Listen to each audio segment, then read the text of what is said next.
ये time pass कैसे है? जो वेदानुकूल काम कर रहा है वो भी टाइम पास है। हाँ, वो भी टाइम पास है।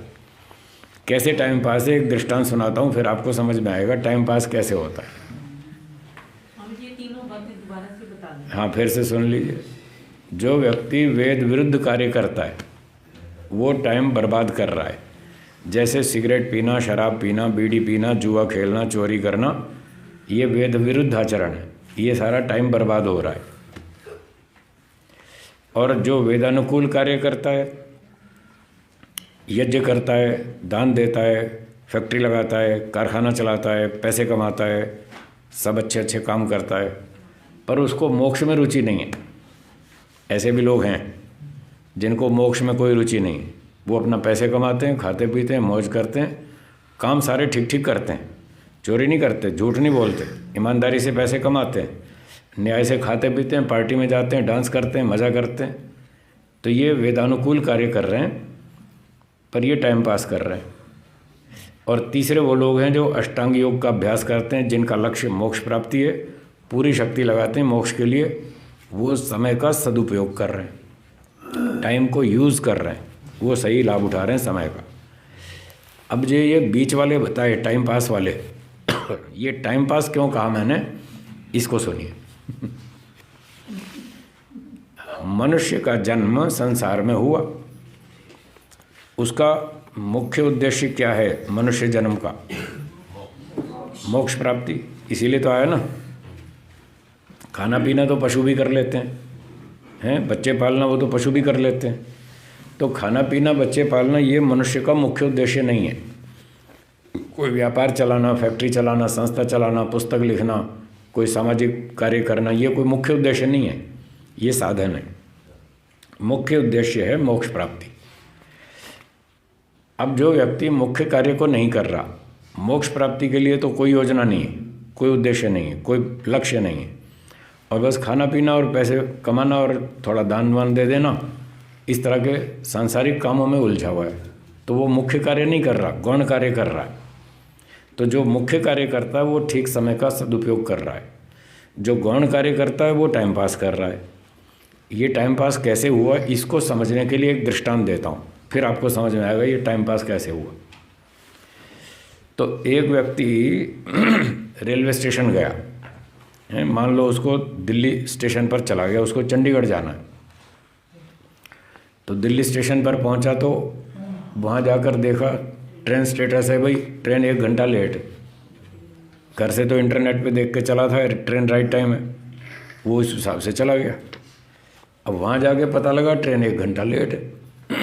तो उसने सोचा अब 1 घंटा क्या करूँ, अब घर जाऊँगा तो आधा घंटा तो जाने में लगेगा, फिर वापस आऊँगा आधा घंटा उसमें लगेगा, तो घर जाने का तो फ़ायदा नहीं है। 1 घंटा तो रास्ते में लग जाएगा जाने में और आने में, तो फिर यहीं बैठना ठीक है, घर क्या करेंगे जाके। तो उसने ये निर्णय किया कि मैं यहीं पर ही वेटिंग रूम में बैठता हूँ और घर नहीं जाता हूँ। वो वेटिंग रूम में बैठ गया जाके। फिर सोचा 1 घंटा क्या करें, तो उसने कहा 1 घंटा अपना टाइम पास करते हैं। तो कैसे टाइम पास करेंगे, उसने अपना फ़ोन निकाला और अपना गेम खेलना शुरू कर दिया। फ़ोन में गेम होती है ना, तो अब वो 1 घंटे तक गेम खेलेगा। तो जब वो गेम खेल रहा था तो किसी ने पूछा भाई ये क्या कर रहे हो, उसने कहा टाइम पास कर रहा हूँ, ट्रेन मेरी लेट है 1 घंटा, तब तक क्या करूँ मैं, टाइम पास तो करना ही पड़ेगा। तो वो अपना गेम खेल रहा है, मुख्य कार्य नहीं कर रहा, गौण कार्य कर रहा है। वो स्टेशन पर गेम खेलने नहीं आया था, ट्रेन पकड़ने आया था। अब ट्रेन है लेट, तो तब तक वो अपना टाइम पास कर रहा है। ये टाइम पास समझ में आया? इसको लोग टाइम पास कहते हैं या नहीं? मूंगफली खाने को कहते हैं? मूंगफली खाने को कहते हैं। हाँ, मूंगफली वो भी टाइम पास ही है। पहले लोग मूंगफली खाते थे, आजकल गेम खेलते। तो मतलब गौण कार्य को करना ये टाइम पास है, जबकि वो स्टेशन पर मूंगफली खाने भी नहीं आया था, न गेम खेलने आया था, वो तो ट्रेन पकड़ने आया था। तो मुख्य कार्य को करना वो ठीक है, और वो नहीं करके दूसरा काम करना वो टाइम पास है।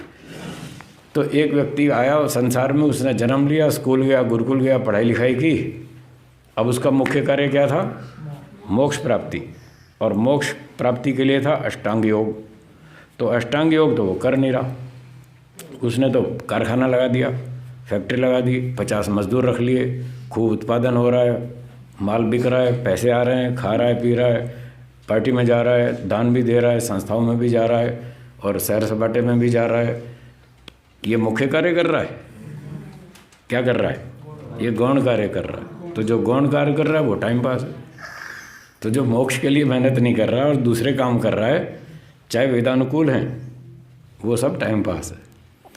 तो वो टाइम पास क्यों कर रहा है? इसलिए कि उसकी ट्रेन लेट है। वो टाइम पास क्यों कर रहा था स्टेशन पर? ट्रेन लेट हो गई उसकी। तो जब तक ट्रेन नहीं आएगी तब तक वो गेम खेलेगा, तब तक वो टाइम पास करेगा। तो ऐसे ही हमारी जो मोक्ष की ट्रेन है वो जब तक नहीं आएगी तब तक लोग टाइम पास कर रहे हैं, पैसे कमा रहे हैं, खा रहे पी रहे हैं, बच्चे पैदा कर रहे हैं, नाम कमा रहे हैं, कोई चेला बना रहा है, कोई संस्था बना रहा है, कोई कुछ बना रहा है। ये सारे काम टाइम पास है। और कौन सी ट्रेन की प्रतीक्षा है? वो है वैराग्य की ट्रेन। कौन सी? तो जब तक वैराग्य की ट्रेन नहीं आएगी तब तक व्यक्ति इन कामों में उलझा रहेगा। कोई कारखाना चलाएगा, कोई फैक्ट्री चलाएगा, कोई संस्था बनाएगा, कोई पुस्तक लिखेगा, कोई प्रचार करेगा, कोई कुछ करेगा। मोक्ष लक्ष्य नहीं है। तो वो इन सारे कामों में उसकी वैराग्य की ट्रेन लेट है, तब तक वो ये काम करेगा। अच्छा, अब आगे सुनिए। एक व्यक्ति की ट्रेन आ गई, ट्रेन तो बताया था 1 घंटा लेट है, वो फिर अपना टाइम पास करने बैठ गया, गेम खेलने लगा। और खेलते खेलते उसको 20 मिनट हुए थे, इतने में रेलवे ने अनाउंसमेंट की कि ट्रेन आ रही है, 3 नंबर प्लेटफॉर्म पे फलानी ट्रेन आ रही है। तो उसने अनाउंसमेंट सुनी, अरे ट्रेन तो जल्दी आ गई। कभी कभी जल्दी भी आ जाती है, टाइम कवर कर लेती है। तो जब अनाउंसमेंट हुई कि ट्रेन आ रही है, फटाफट यात्री लोग सावधान हो जाएं और अपनी ट्रेन पर पहुँचें प्लेटफॉर्म पर। तो अब उसने जो सूचना सुनी कि ट्रेन आ रही है, पर गेम उसकी अधूरी थी। अब उसको क्या करना चाहिए? गेम पूरी करनी चाहिए या ट्रेन पकड़नी चाहिए? है?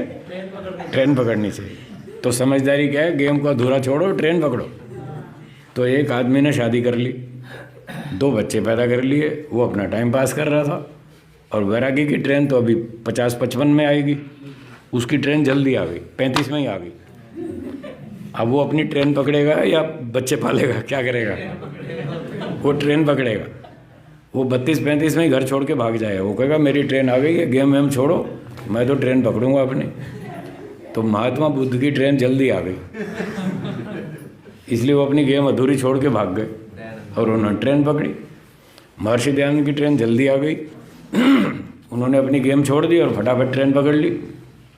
तो ऐसे ऐसे किसी किसी की ट्रेन जल्दी भी आ जाती है। तो जिसकी जल्दी आ जाए वो अपना ट्रेन पकड़े और बाकी काम छोड़ दे, तो उसको पुण्य मिलता है, उसको कोई पाप नहीं लगता।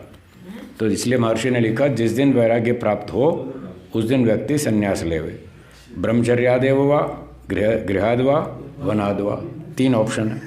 ब्रह्मचारी से वो डायरेक्ट संन्यास ले सकता है, गृहस्थी से डायरेक्ट भी ले सकता है, और वानप्रस्थी से भी। तो इस प्रकार से वो लोग टाइम पास कर रहे हैं। जब तक वैराग्य नहीं होगा तब तक लोग टाइम पास करेंगे।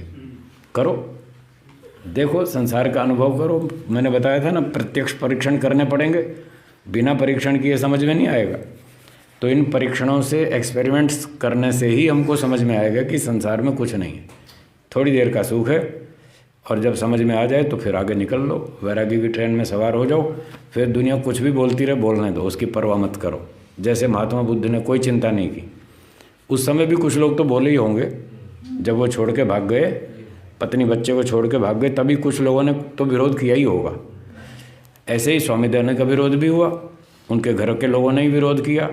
वो नहीं चाहते थे हमारा बेटा घर छोड़ के चला जाए। उनके पिताजी ने कई बार प्रयास भी किया उनको पकड़ने के लिए, एक आध बार सिद्धपुर के मेले से पकड़ भी लाए और फिर वो चकमा दे के निकल लिए। तो जिसको वैरागी की ट्रेन मिल जाती है वो फिर टाइम पास नहीं करता, वो अपनी ट्रेन में सवार होता है।